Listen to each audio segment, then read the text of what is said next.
Soy Fernando Díaz Villanueva. Hoy es 30 de junio de 2024 y esto es La Contracrónica.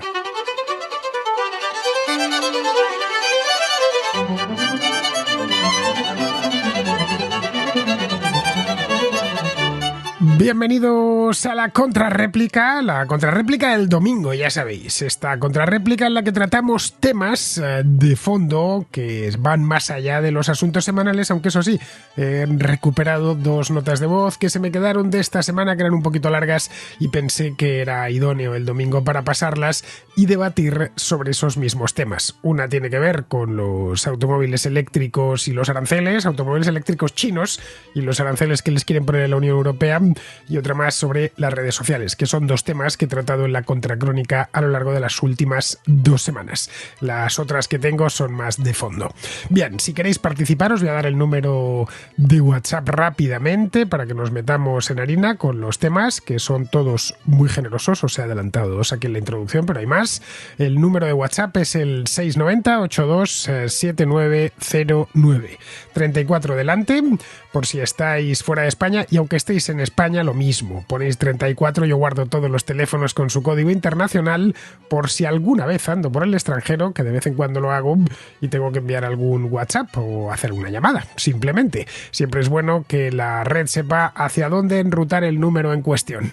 Bien, la duración, ya sabéis, está entre 1, 2, 3 minutos. En circunstancias especiales, pues es tolerable que dure un poco más, pero vamos, tampoco os enrolléis mucho, que son un montón las notas de voz que me llegan y me gusta que pasen las más posibles. Es decir, que si podéis decirlo en 3 minutos, mejor que si lo decís en 6, en una palabra. El reducir en los minutos es necesario, en tanto que la contracrónica dura lo que dura. Me gustaría que durase, qué sé yo, 4 horas, pero no sé si me iba a aguantar la voz, que me sucede que en los directos, a la vuelta de hora y media sin parar de hablar, o 2 horas, estoy ya que me sale un hilillo de voz. La voz, y la tengo que cuidar, que me gano la vida con ella. Bien, pues dicho todo lo que os tenía que decir, pasamos ya a la contrarréplica.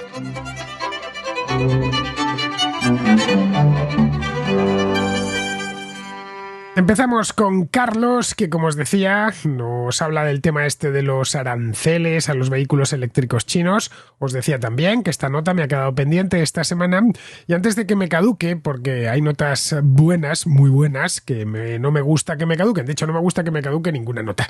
Me gusta, ya que habéis hecho el esfuerzo de enviármela, me gusta siempre pasarla. Así que pensé el otro día, me había llegado y dije, bueno, me la voy a dejar para el domingo, que es un día más tranquilo.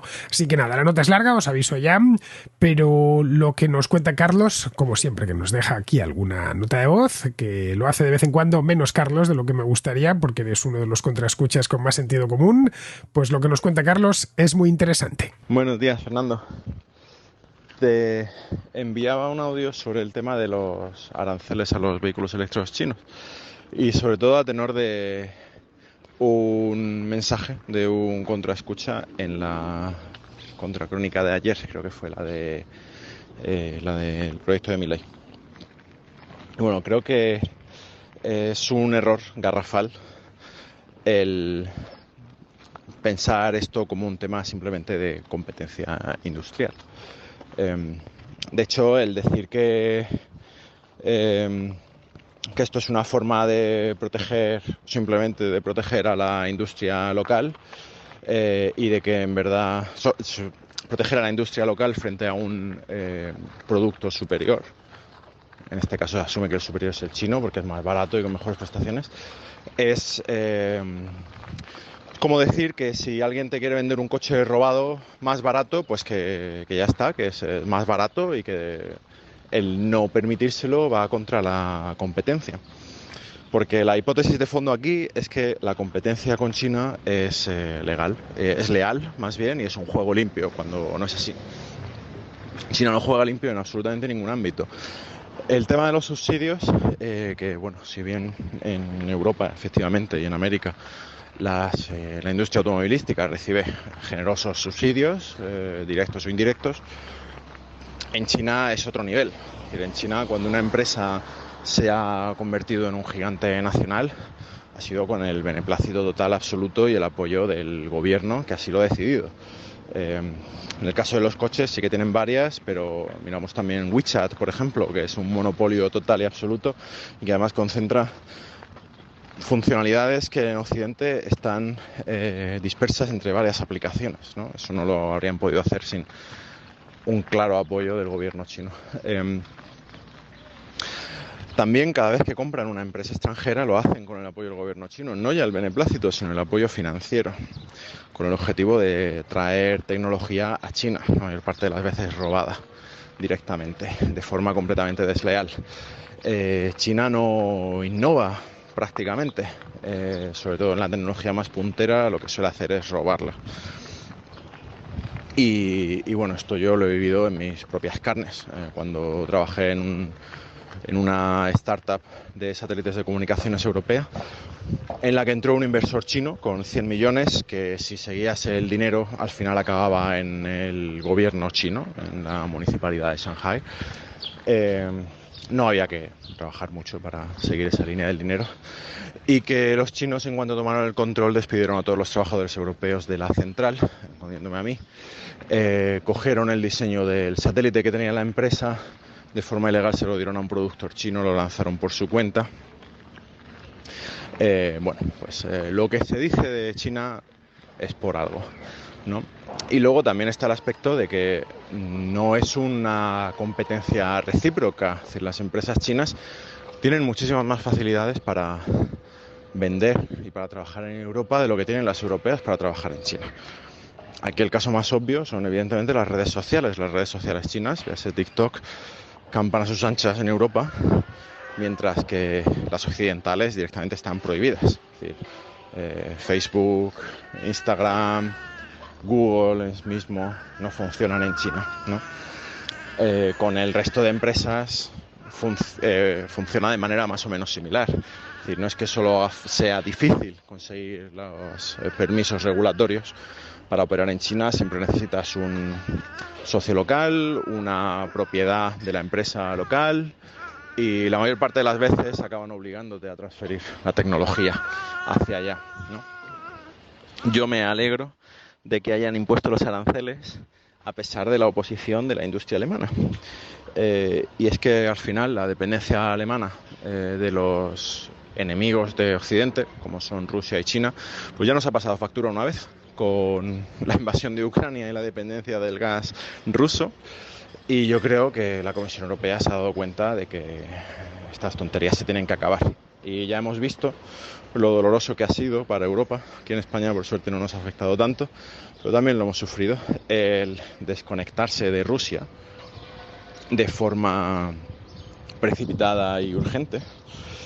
Y nuestra conexión con China es infinitamente mayor y nuestra dependencia con ellos es todavía mayor.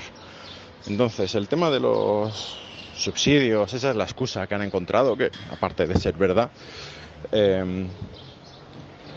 es simplemente para venderlo de cara al público. Y por una parte es un error también por parte de la Comisión, porque pues evidentemente nuestra industria también recibe subsidios y no han dicho en ningún sitio, no han cuantificado la diferencia en cantidad y en calidad de los subsidios que reciben ellos frente a los que damos nosotros. Y bueno, aún así yo creo que simplemente es la excusa para comenzar la desconexión de China en una industria que consideran estratégica, y yo espero que solo siga aumentando esa desconexión, que dejemos ya de pensar que los chinos es que simplemente hacen las cosas mejor y se benefician de un trabajo más barato, cuando en verdad lo que están haciendo es competir de forma completamente desleal, robando tecnología y dando un nivel de subsidio y financiación estatal que jamás consideraríamos aceptable en nuestras propias industrias, y que además no nos dejan competir a nosotros en su mercado en las mismas condiciones que nosotros competimos con ellos. Entonces, esto no es una situación de nuevo de las motos japonesas en la que Japón competía en igualdad de condiciones, y además Japón trajo innovaciones importantes al mercado, y de hecho en la propia administración de empresas hay técnicas como que se han sido desarrolladas en Japón por empresas japonesas. No hay algo así por empresas chinas. Las chinas no han traído nada de innovación en gestión o en fabricación o en tecnología. No hay nada que se copie de China China nos copia todo. China se dedica a dinamitar nuestra industria y nuestra capacidad de trabajar de forma independiente, con el único objetivo de aumentar nuestra dependencia de ellos para luego poder hacer ellos lo que les apetezca, véase en Taiwán, véase en otros sitios, ¿no? Es una pena que efectivamente gobiernos periféricos como Hungría o la propia España le abrieran las puertas, igual que pasó en la crisis, que Grecia y Portugal le abrieron las puertas al dinero chino y Grecia vendió el puerto del Pireo. Es una pena que eso va a ocurrir, porque siempre habrá países más desesperados que otros. Pero bueno, espero que poco a poco vayamos aprendiendo la lección que hemos aprendido con Rusia y no dependamos de un país extremadamente dictatorial, que no solo es dictatorial, sino que quiere acabar con nuestros valores y quiere que seamos completamente dependientes de ellos. Un saludo. Bueno, Carlos, se te ve on fire con el tema este de China. A mí personalmente, a ver, y lo he dejado yo creo que clarísimo en muchísimas ocasiones. A mí el régimen chino no me gusta nada. Es una dictadura horrorosa con unos objetivos muy claros a medio y largo plazo. Y además, a estas alturas no se los ocultan a nadie. Hace 15 años todavía iban con el cuento de no, que solo creemos en el libre comercio y no tenemos ninguna intención de exportar nuestro sistema ni de controlar a nadie. Hoy yo creo que a estas alturas ya sabemos lo que hay porque ellos se han encargado de decírnoslo. Bien, en estos objetivos está incluido el control de la economía mundial. Ahora bien, que quieras hacer una cosa no significa que lo vayas a conseguir. Bien, frente a esto, ¿qué se puede hacer? Yo creo que es una de las grandes preguntas de nuestro tiempo. Podríamos hacer lo que estamos haciendo hasta ahora o podríamos ponerles más problemas a la hora de introducir productos en nuestros mercados o podríamos incluso cerrar nuestras fronteras por completo a cal y canto a los productos chinos. En ese caso lo que tendríamos así de primeras es una subida de precios considerable en infinidad de productos. Ellos estarían en problemas, pero nosotros también. No olvides que China ha deflactado los precios de forma considerable en un montón de productos a lo largo de los últimos 30 años y lo ha hecho de manera sostenida. Es decir, desde juguetes hasta productos electrónicos. Todo tipo de productos que nos rodean, los precios son más bajos, pero ajustando la inflación de cualquier manera desde donde lo miremos. El caso de los juguetes es pragmático porque un juguete cuando yo era niño era una cosa muy seria. Era un producto, no voy a decir prohibitivo de precio, pero caro. Te regalaban juguetes, te los traían los reyes y el día de tu cumpleaños que te regalaban algo tus padres y ya. Hoy en cambio, bueno, hoy desde hace ya unos cuantos años, desde que China se incorporó al mercado mundial, los juguetes casi son un commodity, están por todos los lados y a precios comparativamente hablando, con hace 40 o 50 años, pues de manera mucho más bajo, vamos, son mucho más económicos. De hecho, prácticamente todo lo que me rodea, estoy mirando alrededor, estoy en el estudio ahora mismo, todo lo que me rodea en estos momentos está prácticamente todo, no todo, pero sí, casi todo está fabricado en China. Esta es la realidad. Mi ordenador es Apple, que aunque la marca es estadounidense, pues fabrica sus productos en China. Entiendo yo que el ratón, que es de Apple, que por supuesto el Mac con el que estoy trabajando también está fabricado en China, aunque entiendo que, claro, el diseño, por supuesto, y no digamos ya el sistema operativo están hechos en Estados Unidos, pero la fábrica, lo que es el ensamblaje final del producto, etcétera, está hecho en China. La mesa de sonido, a través de la cual estáis escuchando esto, es de una marca australiana, pero por supuesto está hecha en China. El teléfono con el que he descargado tu mensaje, que es un iPhone antiguo que tengo de hace ya muchos años, pues también, por supuesto, está hecho en China. Y lo mismo puedo decir pues del ratón mismamente, ya lo he comentado, el disco duro que tengo delante, el monitor, naturalmente, el monitor que tengo es de la marca Samsung, que es una marca surcoreana, pero, por supuesto, está fabricado en China. Mira, lo único que tengo, bueno, la cámara, la webcam que tengo delante, esta es el gato, que es de la casa Corsair, y Corsair son californianos. Pero de nuevo, la cámara está hecha en China, naturalmente, aunque la marca sea californiana, estadounidense. De hecho, estoy mirando alrededor mío, bueno, quitando, qué sé yo, este bolígrafo que me regaló la editorial HarperCollins, que lo mismo también está hecho en China, aunque no lo sé, pero el resto, creo que las gafas que llevo puestas, que las compré en una óptica en Madrid, pues igual están hechas en España, pero El micrófono no. El micrófono no está hecho en China. Es de la marca Shure, que es una marca estadounidense mítica de micrófonos, y está hecho en México, porque Shure tiene una fábrica en México. En fin, que a estas alturas me podría ir a otra parte de la casa, mirar lo que me rodea y me encontraría con una situación quizá no tan radical como esto, que estoy rodeada de productos electrónicos, pero me encontraría con una situación pero muy parecida. En cambio, si miro la parte de atrás de mi estudio, que lo tengo lleno de cámaras fotográficas antiguas, que me gustan mucho las cámaras fotográficas en general, la fotografía, y tengo cualquiera que vea mis contras en directo, verá tanto las que hago en esta casa como las que hacía en la anterior, conoce bien mis cámaras. Algunas veces incluso me paso un rato contando sobre unas o sobre otras. En ese caso no, ahí son cámaras hechas en Estados Unidos o hechas en Alemania, pues algunas hace 80 años, incluso alguna que tengo más de 80 años. Bien, hoy es difícil, tengo mis cámaras actuales, las que utilizo ahora mismo, hoy es difícil encontrarse cámaras hechas en Estados Unidos o en Alemania, a no ser que seas un suertudo y un rico y te puedas comprar una Leica. Pero en circunstancias normales, pues estoy viendo ahora mismo aquí con la que trabajo ahora mismo, que es una cámara Sony, exactamente. La marca es japonesa, pero no, esta no está hecha en China, está hecha en Tailandia. Esta es una Sony Alpha 7 y está hecha en Tailandia. Pero el objetivo, que es un objetivo sencillito, un 28-60, pues este está hecho en China. Es decir, que Sony tiene una planta de fabricación en Tailandia, que es donde han hecho esta cámara, y otra en China, que es donde han hecho este objetivo. Tengo otros objetivos que están hechos en alguno, caros, eso sí, que están hechos en Japón, pero no es lo habitual. Vamos, que pretender desconectarse de China a estas alturas es poco menos que imposible, a no ser que estemos dispuestos a enfrentar un dolor muy grande. No sé, a ver, poder por poder podríamos hacerlo, pero a un coste altísimo, tanto para ellos como para nosotros. De hecho, el gobierno chino, el Estado chino, está subsidiándonos infinidad de productos, entre ellos, naturalmente, los vehículos eléctricos. A ver, ¿no te has planteado una cosa, Carlos? ¿No te has planteado por qué China, la República Popular China, a pesar de encadenar 3 décadas y media de crecimiento económico muy sólido y sostenido, a menudo por encima del 10% anual, sigue siendo un país de medio ingreso? Piensa que el Japón de la posguerra necesitó menos de 20 años para convertirse no solo en una de las primeras potencias económicas del mundo, sino convertir a los japoneses en un país de renta alta. Podríamos irnos a la China no popular, sino la República de China, que son tan chinos como los del continente. Taiwán, vamos, para que nos entendamos. Lo mismo, Taiwán es un país de renta alta. El taiwanés medio es tan rico como un europeo o como un norteamericano. No sucede lo mismo con los chinos. China, la renta per cápita china sigue siendo sensiblemente más baja que la europea y no digamos ya que la estadounidense. En buena parte eso se debe a que su gobierno ha estado subsidiando a los occidentales, proporcionándoles muchísimos productos a un precio bajo. Con esos productos nuestros países han seguido desarrollándose y sofisticando su economía. Yo puedo hacer todo lo que hago en buena medida porque dispongo de una cantidad de aparatos que a un precio razonable que he podido adquirir esta mesa, por ejemplo. Estos productos de audio profesional eran no caros, eran prohibitivos hace 25 años. Hoy me lo puedo permitir, yo, un profesional individual, y puedo tenerlo aquí.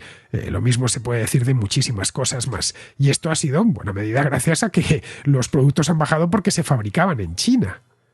Y ya digo, le han servido, bueno, pues para tener un teléfono móvil con el que subir stories a Instagram, pero también para producir y para crear riqueza como estoy haciendo yo con mi programa de radio todos los días. Y esto es multiplicador, entra. Todo tipo de empresas se han beneficiado de esta deflación general en infinidad de productos gracias a los chinos.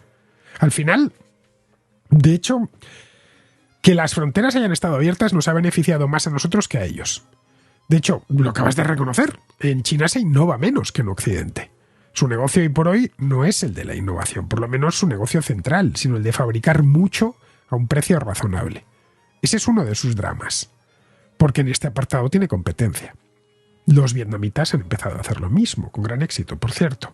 Los indios están poniéndose a ello. Bueno, y los tailandeses. Mi Alpha 7, que por cierto es una cámara cara, es una cámara de fotograma completo para los muy cafeteros, los muy aficionados a la fotografía, directamente profesionales. Bien, esta la fabrican en Tailandia, ¿eh? Te estoy hablando, es decir, exactamente lo mismo que podría estar fabricada en China. Igual otras marcas, que sé yo, como Nikon o Canon, fabrican en China. Este Sony deben de tener una planta de cuerpos de su modelo estrella, que es el Alpha 7, hay uno superior, pero vamos, ese no sé dónde lo harán, pero seguramente también lo hagan en la misma planta. Y con esto es lo que tengo cerca, pero piensa en otro tipo de productos que hacen de todo, vamos, y su misión o en lo que se han volcado es en hacerlo, no tanto en diseñarlo. Al final, de un país, lo que interesa es la cadena de valor. Es en qué parte de la cadena de valor te encuentras. Los países europeos y norteamericanos, bueno, y los japoneses y los australianos, se encuentran en la parte alta de esa cadena de valor.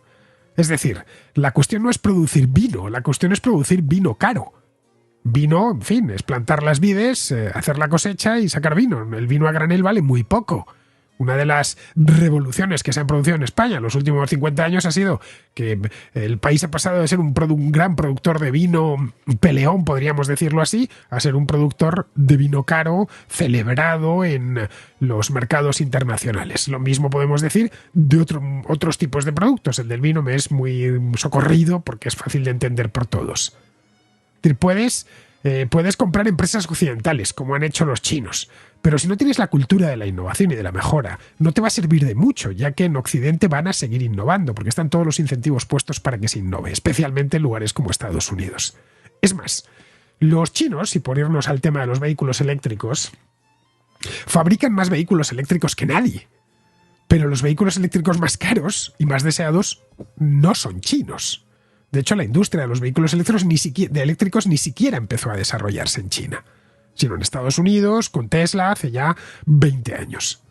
Lo que han visto es la oportunidad, como lo vieron, qué sé yo, con los monitores de ordenador o con casi cualquier cosa electrónica, los teléfonos, han visto la oportunidad de convertirse en la fábrica de vehículos a motor del mundo. Piensa en un simple teléfono móvil. Lo que más vale de un teléfono móvil no es su fabricación, es el diseño de su sistema operativo y todas las novedades que incorpora. Bien, esto no viene de China. Los dos grandes sistemas operativos de los teléfonos móviles son el iOS de Apple y el Android, que es de Google. Bien, ninguno de los dos es chino, ¿eh? Pero todos los teléfonos del mundo, bueno, el iOS solo lo llevan los iPhones, pero el resto, la mayor parte, utilizan el Android, que por supuesto no nació en China y no se está desarrollando en China, pero ellos son usuarios de ambos sistemas operativos. Ojo, un sistema operativo no es inventarlo y te olvidas, ¿eh? Tienes que ir mejorándolo continuamente. Y lo mismo pues con casi cualquier cosa. Bien, con los vehículos eléctricos están con esa idea. Bueno, llegaron tarde a los vehículos de combustión interna y han visto que pueden convertirse en la fábrica de vehículos a motor del mundo. Ojo, es lo que hicieron los alemanes en su momento, con la diferencia de que la economía alemana es una economía libre y por lo tanto abierta a la innovación y con los incentivos bien puestos para eso. Si una empresa lo hace mal en Alemania, termina quebrando. En líneas generales estoy hablando, no siempre, pero termina quebrando o es absorbida por otra. Eso otorga dinamismo a las economías libres, que se van limpiando de sus propios excesos y van apartando al ineficiente. Como bien sabes, en la economía china no sucede lo mismo. Es una economía llena de disfunciones por todas partes, repleta de empresas zombie, ultraendeudadas, que se sostienen las más de las veces porque el gobierno decide que sea así. Respecto a la dependencia que tenemos de China, a ver, lo que existe es interdependencia, que es diferente. Tan importante es para los chinos que compremos sus productos, es decir, que yo tenga, bueno, realmente productos chinos tengo pocos, de marca china, creo que ninguno, y ahora mismo aquí encima de la mesa. Ya te he dicho las marcas que tengo. Bueno, sí, tengo unos altavoces pequeñitos que son Logitech, creo, que tampoco es una empresa china, es una empresa suiza, de hecho, aunque seguramente no he mirado dónde están hechos, pero seguramente estén fabricados en China. Y la cámara con la que hago los directos, aparte de este gato, tengo otra Sony. Lo mismo, no me voy a levantar ahora a mirarlo, pero igual también la tienen hecha en Tailandia o directamente en una planta que tengan ahí en China. Apenas tengo productos de marcas chinas aquí, seguro que si voy por casa alguna cosilla encuentro, pero que casi todos son empresas occidentales que ensamblan sus productos allí. Que sí, que les van a robar las patentes, eso lo sabemos todos y está muy mal. Pero tratar de romper por completo la relación con ellos cuando nos beneficia tanto, ojo, nos beneficia mucho A ellos y a nosotros, pero creo que a nosotros más. De hecho, es mucho mayor la interdependencia que tenemos con China que con Rusia. Rusia al lado de China es un enano económico. Es como se decía hace un par de años, una gasolinera que nos vendía gas y petróleo a cambio de productos manufacturados europeos. Esa relación comercial se ha cortado y, como bien sabemos ya 2 años y medio después, pues problemas ha traído, pero no ha supuesto ninguna tragedia. Ni para ellos, que han encontrado otros mercados a descuento para sus hidrocarburos, ni para nosotros, que hemos encontrado nuevos proveedores. De cualquier modo, la ruptura con Rusia se ha hecho por una situación de una gravedad extrema. Vamos, que han invadido a un vecino que además es vecino nuestro. No es que hayan invadido Tayikistán, es que han invadido Ucrania, que está aquí al lado. Una de las razones por las que estas sanciones hacia Rusia eran necesarias era, entre otras cosas, había muchas razones para sancionar a los rusos, pero al gobierno ruso, pero una de ellas era para enviar un mensaje a China, en el caso de que se aventure a hacer lo mismo con Taiwán. Pues tendría un problema serio, porque ya digo, es mucho más interdependiente. No va a encontrar mercados como el de la Unión Europea, el del Reino Unido, el de Australia o el de Estados Unidos y Canadá fácilmente para vender sus productos. El caso del petróleo y del gas, bueno, es una commodity, puede colocarse a los indios, como está haciendo, a los propios chinos, venderla a descuento por el mundo. Es algo más sencillo, más eran realmente 2 productos los que vendía Rusia. Eran esencialmente petróleo y sus derivados, pero sobre todo petróleo y gas natural. En el caso de China, no, es mucho más sofisticada la cosa. Pero vamos, lo que me parece definitivo, Carlos, a ver, si lo que quieres evitar es que entren vehículos de fabricación china en Europa, no te queda más opción que prohibirlo por completo y exponerte naturalmente a represalias. Algo parecido a lo que se hizo con Japón con las famosas cuotas de los años 60 y 70. No sé si te acordarás, igual por edad no te acuerdas, pero cuando yo era niño, en Madrid era imposible ver un coche japonés. Cuando era muy pequeño, ¿eh? Si veías alguno, Toyota por ejemplo, siempre llevaban matrícula o de Gran Canaria o de Tenerife, porque era el único lugar donde podían comprarse. En el resto del país era muy difícil ver un vehículo Toyota, porque había unas cuotas muy claras que no se podían meter más que un número muy limitado. Esas cuotas no sirvieron para gran cosa. Cuando se acabó ese sistema, los japoneses pudieron entrar libremente en la Unión Europea y el mercado europeo se llenó de Toyotas y no se acabó la industria automovilística europea. Simplemente se transformó. Hubo algunas industrias que quedaron pues en peor estado, como la de las motocicletas, por ejemplo, la de los electrodomésticos o la de la fotografía, que se tuvieron que transformar por completo, pero eso no significa que los países europeos por ello se fuesen por el desagüe. De hecho, se siguen haciendo motocicletas, se siguen haciendo cámaras de fotos, se siguen haciendo objetivos, pero eso sí, los más caros y deseados del mundo. Si en lugar de tener esta Sony tuviese una Leica, pues hubiéramos visto que está hecho el objetivo en Wetzlar y que en Alemania, y bueno, que me habría costado solo ese objetivo a lo mejor 7.000 euros. Ojo, eso estamos hablando de algo dirigido al consumidor final, bueno, en el caso de un objetivo de 7.000 euros estamos hablando de un profesional, pero bueno, un producto final. Luego, respecto a los electrodomésticos, a ver, hoy cuesta encontrar algunas marcas que eran muy comunes en mi infancia. Unas desaparecieron y otras se han especializado en áreas mucho más rentables, como la medicina o la industria. Pues es el caso, por ejemplo, de la empresa Philips. Todos la conocemos. Hoy cuesta encontrar un televisor Philips, cuando antes eran ubicuos. Uno encendía la televisión y había siempre algún anuncio de Philips. La televisión en color, magnífica, los vídeos, etcétera, aparatos IFI. Hoy es raro encontrar un televisor Philips. A ver, yo tengo uno en casa, curiosamente, un Philips. Pero de los pocos que... Y no lo compré porque fuese Philips, sino porque tenía buen precio, exclusivamente. Lo compré hace ya unos años. Pero no es habitual, ve al Corte Inglés o a donde sea y busca televisores. La mayor parte de ellos pues o serán actualmente hoy o TCL o iSense o marcas tipo Samsung. Bien, Philips lo que hizo es reconvertirse. Bueno, de hecho lleva muchos años reconvirtiéndose. Hoy en cambio es omnipresente en el sector de la tecnología para hospitales, tecnología médica. Simplemente han abandonado el sector de la electrónica de consumo, porque veían que aquí ya pues los márgenes eran muy pequeños. Es decir, que hasta en esto la economía europea o estadounidense o occidental, si queremos decir de manera más amplia, precisamente porque es libre y no hay un gobierno detrás con unos objetivos políticos claros, es mucho más flexible y lo que es flexible perdura. Lo que es rígido, recuerda que tiene la cualidad de romperse cuando lo sometes a cierta tensión.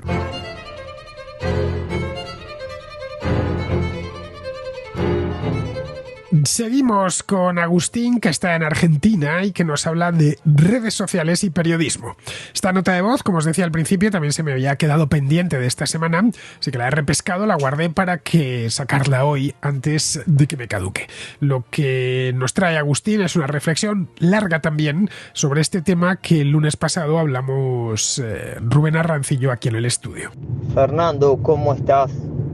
Te escribo a propósito de tu programa El efecto Albice y la crisis mediática, tema que me fascina y me interesa muchísimo, sobre todo con el advenimiento de las redes sociales y todo lo que eso está impactando en cómo nos informamos, cómo nos enteramos, cómo nos expresamos y cómo informamos. Yo creo que hay algo muy importante con las redes sociales y es que se fue dando, como quien dice, en distintas etapas. Al principio como algo más inocente, en donde podemos decir que un espacio público virtual donde la gente expresaba cosas y los que estaban en sus redes cercanas se enteraban, y algún desconocido también. Después empezó el tema del algoritmo y eso fue, si bien nosotros pensamos que nos comunicamos al mundo, nada más lejos de la verdad. Nos comunicamos con gente que está dispuesta a escuchar exactamente lo que estamos diciendo y no le llega a gente que piensa en contra de nosotros, que piensa de una forma diferente. Y también pasa con lo que leemos y vemos por ahí. Entonces, yo creo que lo que tenía bueno antes, y bueno entre comillas, es que quieras que no, había las noticias, había cierta institucionalidad en el periodismo, ¿no? En las noticias, en lo que uno leía, en cómo se informaba. También, por supuesto, la información estaba en manos de ciertos círculos de poder, de prensa, ¿verdad? O sea, la prensa independiente sufría mucho en ese sentido, que por otro lado, y es la otra cara de las redes sociales, la prensa independiente tiene mucha más voz, y el periodista de a pie, por decirlo de alguna forma, aunque también el periodista tradicional ha sufrido un montón, ¿no? Es decir, hay mucha gente. Yo la otra vez escuchaba un podcast de los periodistas de guerra, que hay mucha desinformación hoy acerca de las guerras porque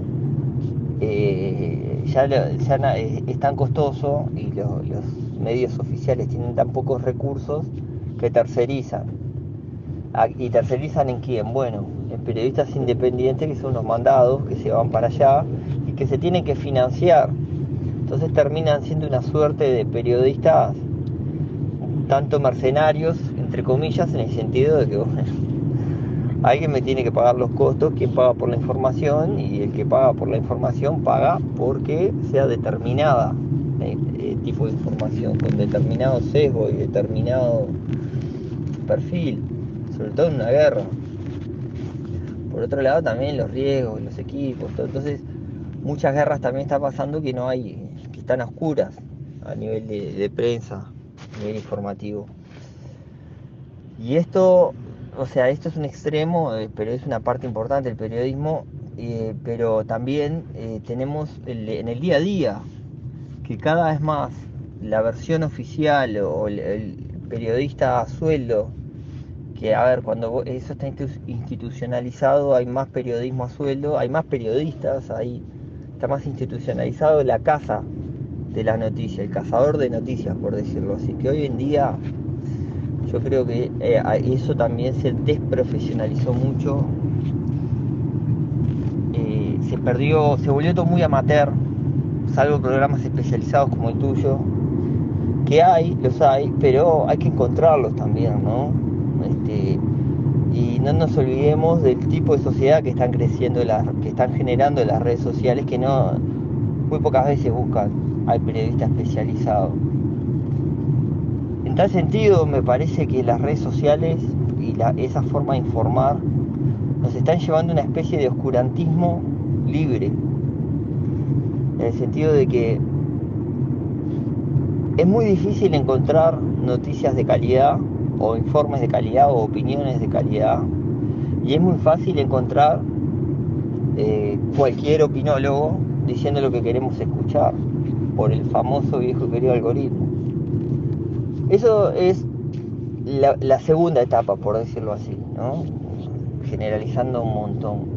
Yo creo que está empezando una tercera etapa, la cual yo considero peligrosísima, que yo creo que ya estaba pasando ya desde hace tiempo con los bots en Twitter, que ahora es X, pero que ahora con la inteligencia artificial yo creo que es más heavy, que son las fake news o news que sesgadas, pero generadas por inteligencia artificial.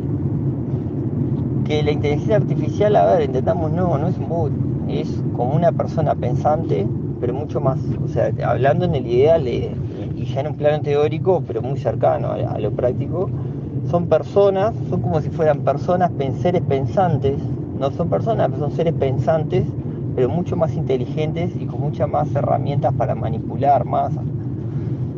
Y yo creo que eso se puede volver muy peligroso por la capacidad de producción de noticias que puede tener la inteligencia artificial, por la diversidad de inteligencias artificiales que pueden empezar a emerger en el mar de redes sociales y en el mar de lo que es cada red social.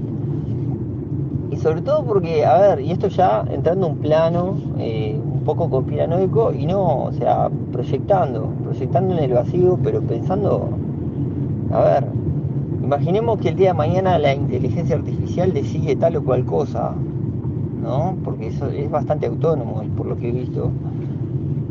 Y empieza a generar noticias para llevar a la población, para manipular en función de lo que se le ocurrió, de una reflexión que hizo matemáticamente y que también está oscura, porque es muy difícil. O sea, yo creo que la inteligencia artificial, si hay algo que tiene peligroso, es que no le rinde cuentas ni siquiera a sus creadores.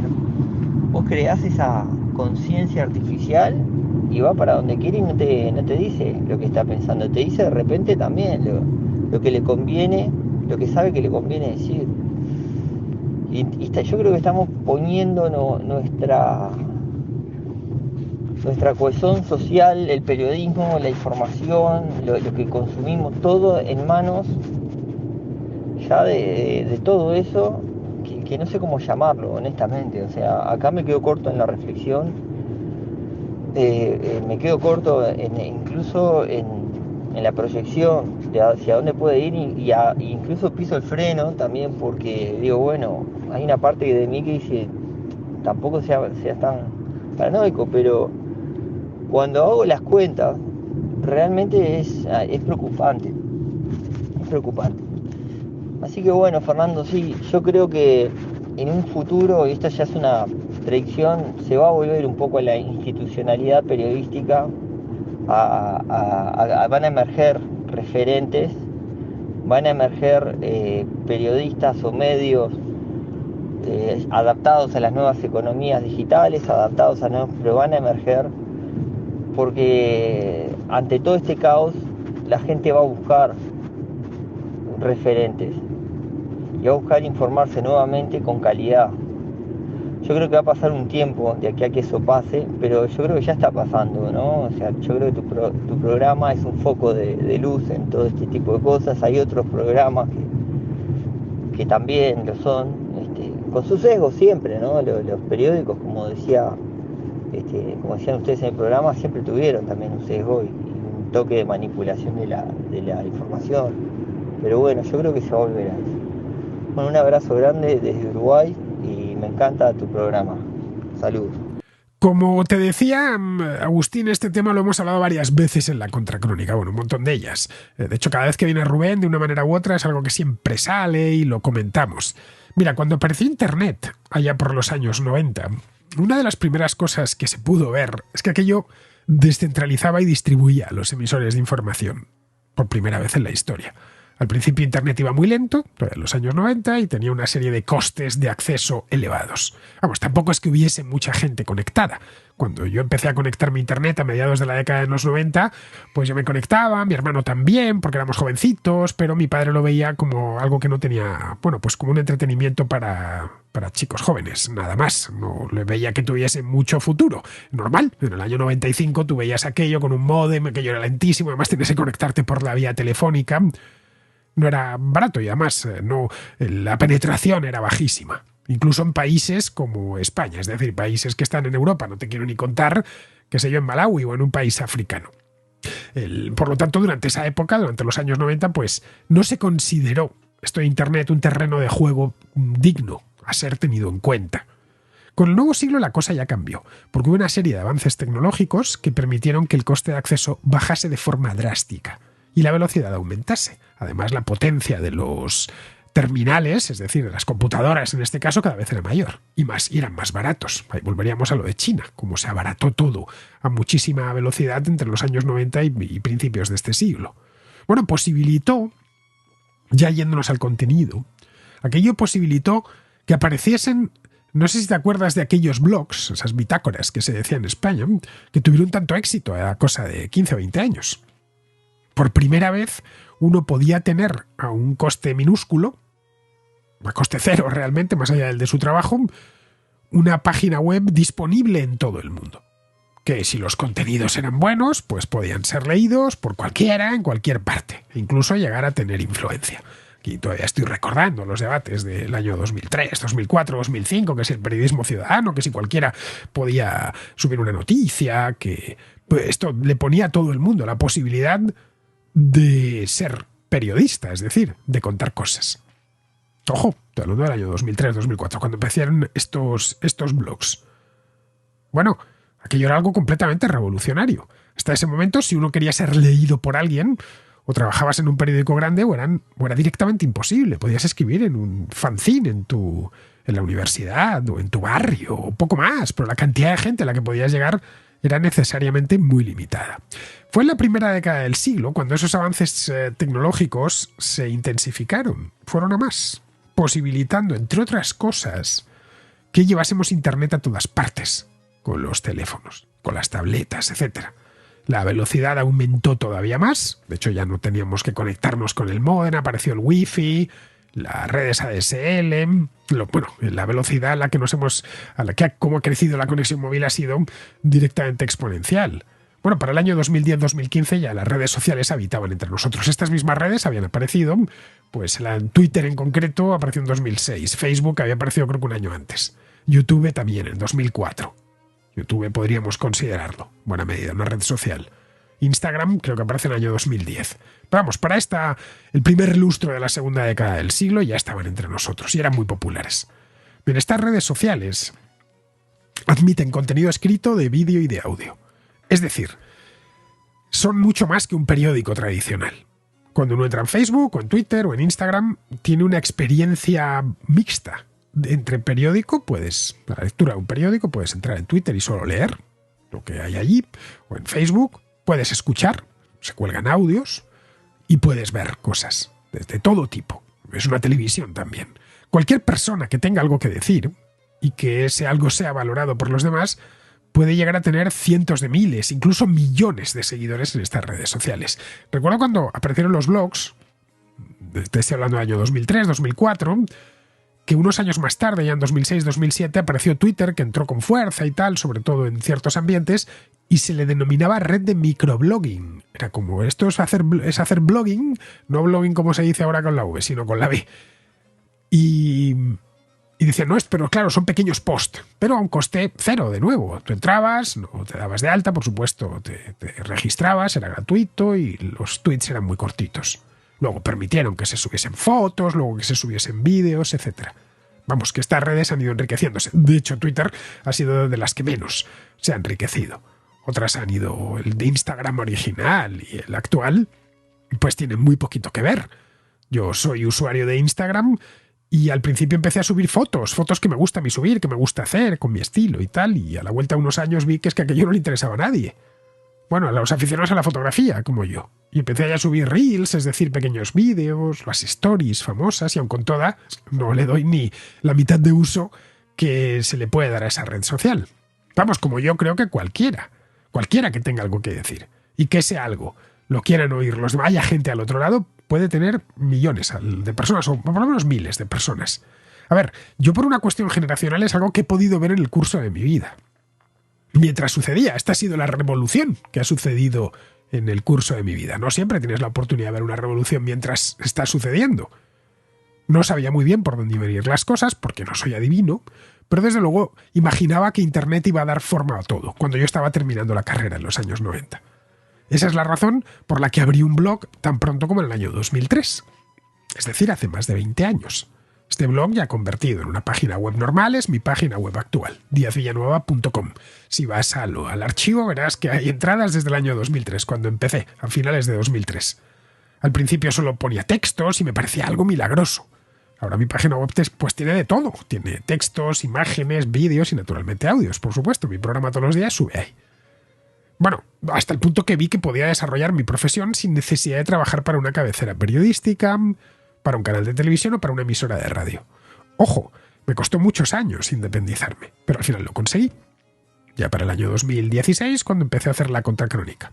Lo que ya conocía era el oficio, porque llevaba 15 años trabajando como periodista en distintos medios. A ver, no soy el único periodista que ha hecho esto. Me consta que hay otros muchos en distintas partes del mundo que se han volcado por completo en la red. Y eso les ha liberado bastante, porque a su vez la red ha permitido que los creadores puedan vivir de su creación, cosa que no sucedía, por ejemplo, con los blogs al principio. Uno lo hacía, bueno, pues por amor al arte. Pro bono público. Escribías tu entrada y te emocionabas si tenía 100 visitas. Esa es la verdad. Hoy si yo subo un vídeo y tiene solo 100 visitas, pues pensaría que algo ha pasado, que YouTube lo ha ocultado o algo así. Y como conmigo, pues pasaría con casi cualquiera que se dedica a esto profesionalmente. A ver, en mi caso, ya digo, yo soy periodista, me dedico a la información, concretamente a la información política, económica e internacional, pero vamos, podría haberme dedicado a la información del motor, a la del deporte, a la de sucesos, a la de ecos de sociedad, a la de viajes, a la información gastronómica, a la información cultural. Dentro de la información cultural haberme especializado en cine o en teatro. La descentralización y la distribución de la información a los periodistas que hemos sabido aprovechar esta revolución nos ha beneficiado mucho. Otros que participan en las redes sociales no son periodistas, son ciudadanos particulares que simplemente tienen mucho que contar y gracias a eso han conseguido tener canales de YouTube muy populares o cuentas de Twitter muy seguidas. Y otros directamente son activistas, claro. La política está siempre presente. Los partidos políticos y los grupos de presión encontraron pronto que Internet era una herramienta muy poderosa para promover sus intereses. No en los años 90, pero sí ya a partir de este siglo. Y que además herramientas como Twitter, que tienen una viralidad, o Facebook una viralidad endemoniada, pues más todavía. Y aparecieron pues estos especialistas dentro del activismo, que son activistas en las redes sociales. Caray, acabamos de ver en España como un activista que empezó en las redes sociales, el caso de Alvise Pérez, del que hablábamos Rubén y yo, ha llegado a conseguir un escaño en el Parlamento Europeo. Es un producto nativo 100% de las redes sociales. Así que el problema, por lo tanto, no es que existan las redes sociales, que al margen de lo que nosotros pensemos van a seguir existiendo. El mundo es así, tenemos que aceptarlo como es. El problema es que existen cámaras de eco, que son de las que hay que huir. A ver, esto siempre ha existido. Antes de que apareciese Internet y las redes sociales, la mayor parte de los consumidores de noticias y de información en general vivían también en sus pequeñas cámaras de eco. Claro, eran cámaras de eco conformes a la tecnología de la época. Se leía el periódico, se escuchaba la emisora de radio, se veían los programas de televisión y los informativos, concretamente, que a uno le gustaban.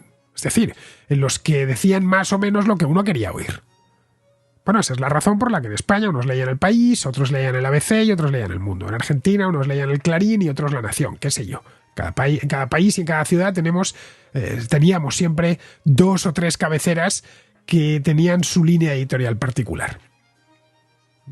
Más hacia la izquierda, más hacia la derecha. Claro, había mucha menos oferta. Bueno, yo aún recuerdo la época en la que llevar el periódico por la calle bajo el brazo era una manera de transmitir a los demás cuáles eran tus ideas políticas. En cierta ocasión a Pablo Iglesias le oí decir que la gente militaba no tanto en partidos políticos, sino en las cabeceras de los periódicos. Es decir, que militaba en El País o en El Mundo o en el ABC y también de los programas de televisión. Y sí, Pablo Iglesias tenía razón cuando decía esto en aquel momento, claro. Hasta hace unos años era así. De modo que esto de las cámaras de eco siempre ha existido. Lo que han hecho es perfeccionarse y sofisticarse. Mi consejo, y lo he dado aquí muchas veces, es tratar de evitarlas. Si queremos tener una idea precisa de lo que sucede, al menos. Ahora bien, que cada uno, evidentemente, pues haga lo que le dé la gana. Claro, si prefiere vivir en su cámara de eco, pues allá él. Uno es libre y autónomo y soberano de su propia vida. Luego, respecto a la inteligencia artificial, pues a ver, esto todavía está en pañales y no sabría qué decirte. Pero y no sé lo que va a suceder, evidentemente, con ella, no tengo ni idea. Tenías que ver las barbaridades que decían cuando apareció Internet, en los años 90. Siempre hay pesimistas, los que cualquier novedad tecnológica les parece una amenaza y tal. Yo, sinceramente, no lo sé. Pero yo prefiero, más que verlo como una amenaza, prefiero verlo como una oportunidad. Del mismo modo que cuando era un jovenzuelo de 20 años, vi esto de Internet como una oportunidad. Vamos, que el mundo está en continuo cambio y simplemente hay que ir adaptándose a él. Nada más, ¿qué es lo que hay? Pues nos tendremos que adaptar a eso. Yo lo vi en mi oficio y dije, bueno, pues ¿qué es lo que se está transformando? Es el oficio al que me dedico, me tengo que ir adaptando a esas transformaciones. Que me hubiese gustado ser un gran redactor del Wall Street Journal de los años 90, ganando un dineral y siendo, qué sé yo, escribiendo grandes temas, pues seguramente. Pero evidentemente no pudo ser, pues porque no pudo ser, porque no nací en esa época. Y quien te digo, el Wall Street Journal, el mundo, qué sé yo. Corresponsal en un lugar lejano, ganando una fortuna y durmiendo en los mejores hoteles. Esa imagen que tenemos del periodista hace 40 años. Pues igual, ojo, no me cambiaría, ¿eh? Yo tengo mucha más libertad que cualquier periodista que me precedió, incluso los mejor pagados. Pero, bueno, pues sí, tenía su romanticismo. Ahora, yo no puedo volver porque yo nunca estuve ahí, pero no les tengo envidia, vamos, que no tengo nostalgia de lo que no he vivido y de lo que además, conociéndolo, me parece peor. Creo que el mundo es un lugar mejor, teniendo más posibilidades de informarse. Aunque en esas posibilidades está la posibilidad también de desinformarte, como sucede si tu cámara de eco cada vez se va cerrando más. Bien, seguimos con Héctor, que es de Tenerife, y que pregunta si España es un país liberal. Hola Fernando, ¿qué tal? Estaba pensando, dándole vueltas a una cuestión, una vez más referente al liberalismo. Yo sé que respondes a muchos contraescuchas sobre este tema, pero sí que le estaba dando vueltas a un tema en concreto. Y es que, bueno, yo en algún momento sí puedo decir que cuando uno descubre el liberalismo, empieza a interesarse por sus ideas y de verdad se da cuenta que se identifica, se pregunta que si España, primero que nada, que si se puede considerar un país liberal.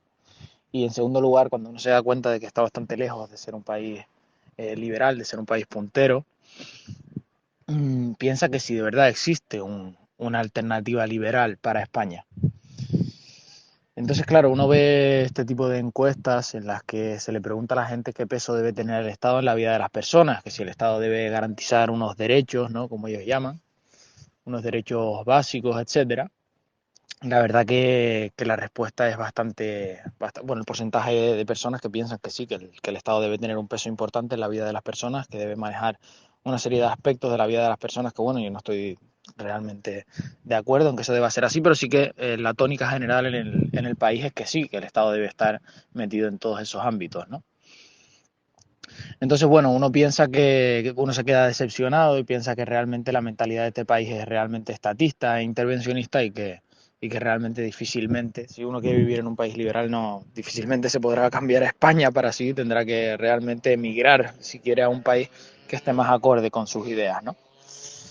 Pero claro, luego me pongo a reflexionar y me doy cuenta de que si uno le pregunta al español de a pie, a los ciudadanos, qué opina de la gestión de los políticos, que si los políticos de su país cree que lo hacen bien, etcétera, está claro que dentro del espectro político cada uno tira para sí mismo, ¿no? Pero la tónica general, como repito una vez más, es que la gente no está muy muy en favor de la labor de los políticos. Además, bueno, uno también ve las notas estas, las calificaciones que se dan a cada uno de los líderes políticos y son bastante bajas, ¿no?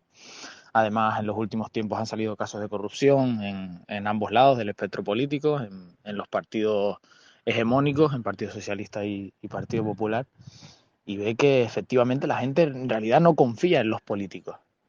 Entonces yo me hago esa pregunta, ¿por qué el español medio quiere que el Estado esté metido en muchísimos aspectos de su vida, pero luego no confía realmente en la gestión que hacen los políticos de su dinero, ¿no? Entonces me encuentro con esa pregunta, ¿no? ¿Por qué quieren que el Estado esté dentro de cada aspecto de sus vidas, pero luego no confía en la gestión de los políticos? Es un poquito extraño, ¿no? A ver, ¿tú qué opinabas? Gracias, Fernando. Un saludo para todos. Bueno, Héctor, España es una democracia liberal, como prácticamente todos los países de Europa. Creo que menos Rusia y Bielorrusia y tal, el resto son todo democracias liberales. Eso dicho así de manera muy general. Una democracia liberal es aquel sistema en el que hay una democracia representativa, con sus elecciones libres y multipartidistas, su separación de poderes, su Estado de Derecho, su respeto a los derechos humanos, su economía de mercado, que respeta la propiedad privada. A ver, la nuestra, en España concretamente, no es una democracia liberal perfecta, tiene muchos fallos, pero si tuviéramos que categorizarla, tendríamos que definirla como democracia liberal. Así que, visto de esta manera, podríamos decir que España ya es un país liberal. Vamos, que no es una república popular como Cuba, o una república islámica como Irán, o una monarquía teocrática como Arabia Saudí. Ahora bien, dentro de las democracias liberales hay distintos grados. Esto no es tan blanco y negro como podría parecer. España es una democracia liberal con un Estado bastante grande, muy a la europea. Bueno, no tan grande como el Estado francés, que es todavía más grande que el nuestro, pero aún así, a mi juicio, mucho más grande de lo que sería necesario. Así que la cuestión no es hacer de España un país liberal, que ya lo es, sino en ver el modo de ir quitando atribuciones al Estado y devolviéndoselas a la sociedad civil.